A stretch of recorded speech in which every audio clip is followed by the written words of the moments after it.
This is a step in the right direction. You know, we're on an unsustainable course in healthcare in the country. Medicare is going to go broke in 8 years. The premiums are rising 3 times as fast as wages, so doing nothing is really not an option here. The patients are really at the center of this healthcare reform. This is a patient-centered approach to healthcare, not only in North Dakota, but around the country. That's what people are calling for, and that's really very central to this reform. Yes, Senator Dorgan and I got past the Frontier States Amendment that will benefit a number of states, a handful of states that have been the lowest reimbursement states in the country under Medicare.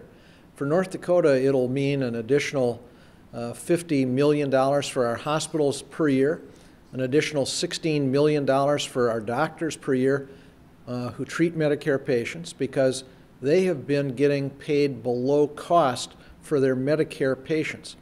And this is something we've been trying to get fixed for a number of years. It's very important to our state. Without it, hospitals would have had to begin laying off people in North Dakota and reducing services. So this is a major step for our state.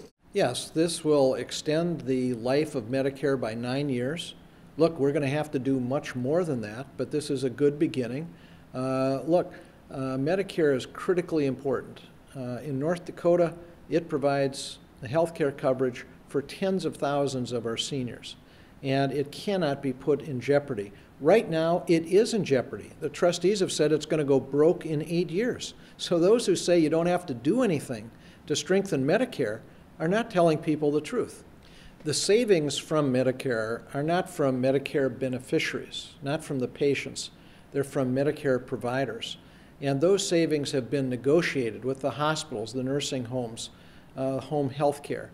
And the reason they have agreed to put up savings to help pay for the legislation is they know they're going to get 30 million more customers. 30 million more people are going to have health insurance. That means they're going to deal with less uncompensated care. That means they can share some of those savings to help pay for the overall legislation. But again, these savings are not from the patients, not from Medicare beneficiaries. They're from Medicare providers. I'm delighted to say my cooperative proposal, which is a not-for-profit competitor for the for-profit insurance community, provides another alternative for people.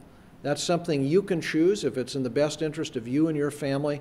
Again, it's a not-for-profit competitor to the for-profit insurance companies, and I'm delighted that that remains part of this proposal.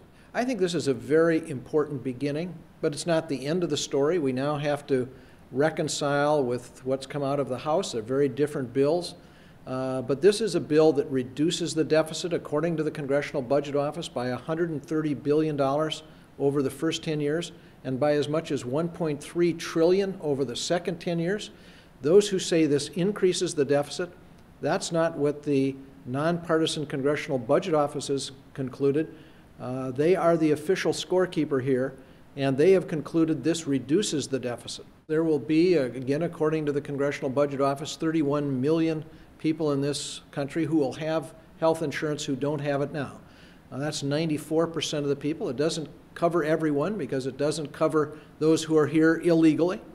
And there are certain other people who are very difficult to get to take insurance in any circumstance. This bill does two other things that are critically important. One, it has certain insurance reforms to stop the abuses that have become increasingly prevalent, including denying people based on pre-existing condition or dropping their coverage even after they've been paying premiums for years just because they get sick. And it will also reform the delivery system to provide incentives for the best practices that we see at places like Mayo Clinic and Cleveland Clinic that have much lower cost and better health care outcomes than other places. In fact, North Dakota is a good model. We have high quality and low cost. If we had the same numbers that we have in North Dakota across the country, we'd solve the problem.